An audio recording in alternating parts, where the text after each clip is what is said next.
जय भीम साथियों। आज हमारे सामने बहुत इंपॉर्टेंट मुद्दा है। कश्मीर से लेकर कन्याकुमारी तक, गुजरात पोरबंदर से लेकर असम कामरूप तक, इस देश में डेमोग्राफी में तरह तरह की जातियां, हजारों जातियां, धर्म, रस्म रिवाज वाले लोग रह रहे हैं, जिनको संवैधानिक नजरिए से किसी को अनुसूचित जाति वर्ग कहा जा रहा, किसी को अनुसूचित जनजाति कबीले कहा जा रहा, किसी को पछड़ा वर्ग कहा जा रहा, किसी को धार्मिक अल्पसंख्यक के नाम दिया जा रहा, किसी को जनरल वर्ग सवर्ण जातियां बोला जा रहा। आज हम बात करेंगे अनुसूचित जाति वर्ग, एससी शेड्यूल कास्ट की, कि देश की राजनीति में उनका रुतबा क्या है, उनका स्थान क्या है। वो आज आजादी के 75 वर्षों के बाद, after the 75 year of independence, वो कहां स्थान रखते हैं, कहां आज उनका रुतबा है। तो जब एक एक स्टेट को लेंगे, प्रमुख जो स्टेटें हैं भारत की, वीडियो लंबी होगी, थोड़ी कम रह जाए, छोटी रह जाए, उसलिए कुछ बड़ी स्टेटों को कंसिडर किया गया, अलग अलग चेहरों को कंसिडर किया गया। हम देखते हैं कि बाबा साहब अम्बेडकर जो संविधान निर्माता की पदवी, भारत रत्न की पदवी, और इस देश के दलितों पछड़ों की आजादी मुक्तिदाता उनको कहा गया। आजादी से पहले कांग्रेस और गांधी जी के बारे में उन्होंने कहा था कि मैं जब सेपरेट इलेक्टोरेट लाया, जब मैं डबल वोट का राइट शेड्यूल कास्ट के लिए लाया, तो कांग्रेस और गांधी ने पूना पैक्ट के माध्यम से ये सारी की सारी चीज खत्म कर दी गई। और बाबा साहब के शब्द हैं कि मैं बर्तानिया से रस का भरा हुआ फल लाया, वो रस गांधी और कांग्रेस ने चूस लिया, छिलके मेरे और मेरे समाज के मुंह पर मारे हैं।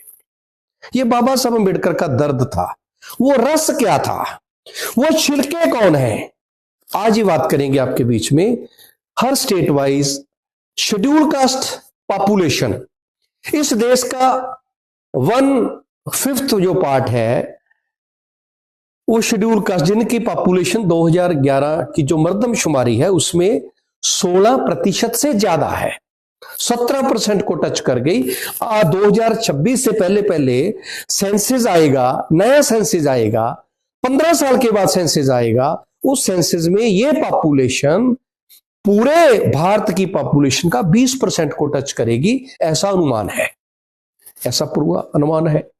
तो इतने बड़ी आबादी में राजनीतिक तौर पे जिनको संविधान की 340 धारा, 41 धारा, 342 धारा में, ये जो डेमोग्राफिकली ये वर्ग है, ओबीसी 340 धारा में राइट मिले हैं, शेड्यूल कास्ट 341 धारा में राइट मिले हैं, शेड्यूल ट्राइब 342 धारा में राइट मिले हैं। उनके कौन नेता हैं, उनकी सीटें रिजर्व हैं, उनके एमपी एमएलए पंच सरपंच हर जगह पे उनको, उनमें से नेता बने। कितने लोग नेता बन के निकले आजादी के 75 वर्षों में, और जितने निकले कितने अपने समाज की बात करते हैं, अपने शेड्यूल कास्ट समाज की बात करते हैं, जो सदियों से वंचित है, सदियों से पछड़ा हुआ समाज है। तो हम बात करते हैं सबसे पहले पंजाब। पंजाब, भाई पंजाब, मैं पंजाबी हूं इसलिए पंजाब? नो, इसलिए पंजाब के देश में सबसे ज्यादा शेड्यूल कास्ट पॉपुलेशन अगर किसी राज्य में है तो वह है पंजाब। वो तकरीबन 32% के करीब 2011 की मर्दमशुमारी। आज मैं आपको 2026 का डाटा बता रहा हूं। ये डाटा 38% को, 39% को टच करेगा। इतनी बड़ी पॉपुलेशन, आज के हिसाब से 1 करोड़ से ज्यादा लोग पंजाब में शेड्यूल कास्ट है। तो उनका नेता पंजाब में कौन? पंजाब में एक नेता पैदा हुआ जिनको दूसरा अंबेडकर कहा गया, मान्यवर साहब काशीराम जी, जिन्होंने इस देश की सबसे बड़ी तीसरे नंबर का राजनीतिक नेशनल पार्टी खड़ी की, बहुजन समाज पार्टी। साहब काशीराम कि वो कहानी आप सब लोग जानते हैं, वो जिन्होंने बाबा साहब अम्बेडकर की कही हुई हर बात को देश में मनवाने का काम किया। और उत्तर प्रदेश देश का सबसे बड़ा सूबा, आज 25 करोड़ की पॉपुलेशन वहां पर, वहां 4 बार मुख्यमंत्री और मान्यवर साहब की उत्तराधिकारी बहन कुमारी मायावती जी। जिन्होंने वो चीजें लागू करके दी जो बाबा साहब अंबेडकर कहते थे। कहां करी? उत्तर प्रदेश में। क्यों करी? सत्ता हाथ में आई, मुख्यमंत्री बहन कुमारी मायावती थी, शेड्यूल कास्ट चीफ मिनिस्टर, और आज national president Bahujan Samaj party. क्या किया? बेजमीनों को सरकारी जमीन बांट दो, बहन जी ने बांट दी। शिक्षा के लिए जब हमारे महापुरुष ज्योतिबा फूले, अयंकाली जी केरला में, छत्रपति शाहू महाराज महाराष्ट्र में, फूले साहब महाराष्ट्र में, बाबा साहब स्कूल पे स्कूल खोल रहे थे, तो बहन कुमारी मायावती जी इस संघर्ष के 100 साल के बाद तो पूरे उत्तर प्रदेश में यूनिवर्सिटी पे यूनिवर्सिटी खोल रहे थे। गौतम बुद्ध यूनिवर्सिटी, बाबा साहब अम्बेडकर यूनिवर्सिटी, छत्रपति शाहू जी महाराज यूनिवर्सिटी, अलग अलग नाम से यूनिवर्सिटी। तो बहन मायावती का जो राजकाल था वो वैसा राजकाल था जो बाबा साहब अम्बेडकर कहते थे। इसके पहले जो लीडर अलग अलग पार्टियों में पैदा हुए, आपको उनका एनालिसिस करना है कि वो कहां खड़े हैं। पंजाब में जब बहुजन समाज पार्टी 2019 के लोकसभा चुनाव के बाद 2022 के विधानसभा चुनाव तक, इन 2.5 साल के पीरियड में बहुजन समाज पार्टी ने एक बहुत बड़ा आंदोलन पंजाब में खड़ा किया, रिजर्वेशन को लेकर, पोस्ट मैट्रिक स्कॉलरशिप को लेकर, हर तरह के उन्होंने छोटे छोटे मुद्दे उठाए। देश के एक ही एक जो सूबा था जिसमें कांग्रेस दबाव में आई, एक दलित राजनीति खड़ी हुई, हर पार्टी दलित दलित करने लगी, तो कांग्रेस ने दलित राजनीति को खत्म करने के लिए कांग्रेस ने अपने में से अपना ही लीडर, कांग्रेस का लीडर, शेड्यूल कास्ट कम्युनिटी से संबंधित चरणजीत चन्नी को चीफ मिनिस्टर बनाया, जिसको बाद में पैरों की जूतियां तक कहा गया कांग्रेस के स्टेट प्रेसिडेंट के द्वारा, कि पांव की जूती सर पे बिठा ली इसलिए कांग्रेस हार गई। यह दलित राजनीति की, दलित नेताओं की, मैं एक तरह से यह शब्द बरतूं कि उनकी बक अलग अलग पार्टियों में औकात क्या है, तो यह औकात है। वो 3 महीने के अपने कार्यकाल में एक भी शेड्यूल कास्ट कोई काम ऐसा मार्का नहीं करके गए, जैसे 4.5 महीने में बहन कुमारी मायावती जी ने 1.5 लाख गुंडा जो जुल्म करता था जेलों में फेंक दिया, लाखों एकड़ जमीन भूमि थी वो दलितों में बांट दी।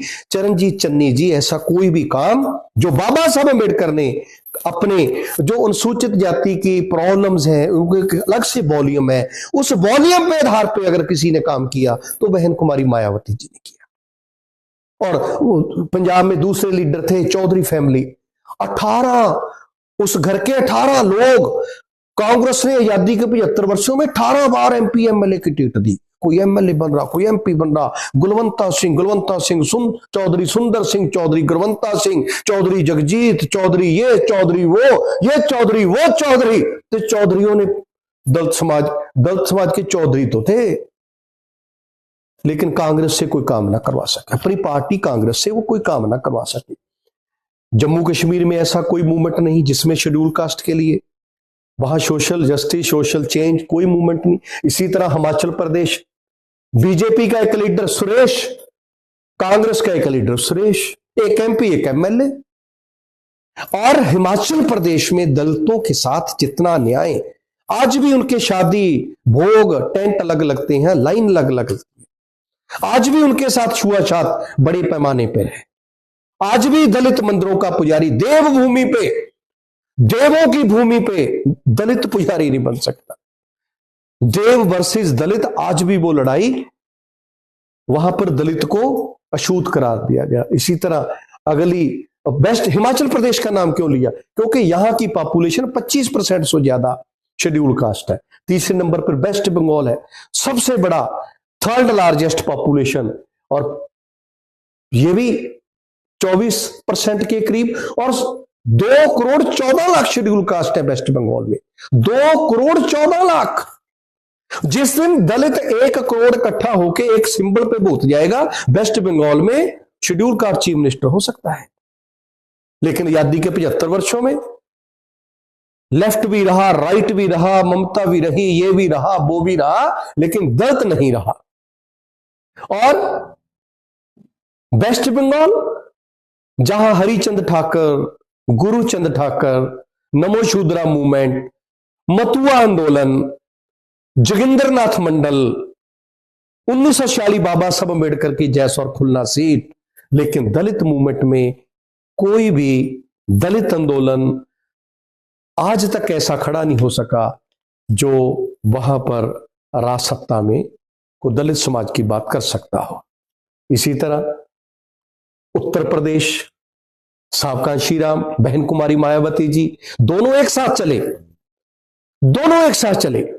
1977 से, और ऐसा चले कि पूरे देश के दलित समाज के लिए एक प्रेरणा स्रोत मूवमेंट जो खड़ी की गई वो उत्तर प्रदेश में खड़ी की गई। उसको रोकने के लिए कांग्रेस कभी वहां पीएल पूनिया लाती है, कभी कांग्रेस वहां पे बीजेपी वहां पे उदित राज को लाती है। अभी आजाद समाज पार्टी करेंगे क्या बहन जी जितना 11 लाख एकड़ भूमि जमीन को बांट सकते हैं? क्या वहां पर 12 यूनिवर्सिटियां गुरु महापुरुषों के नाम पे बना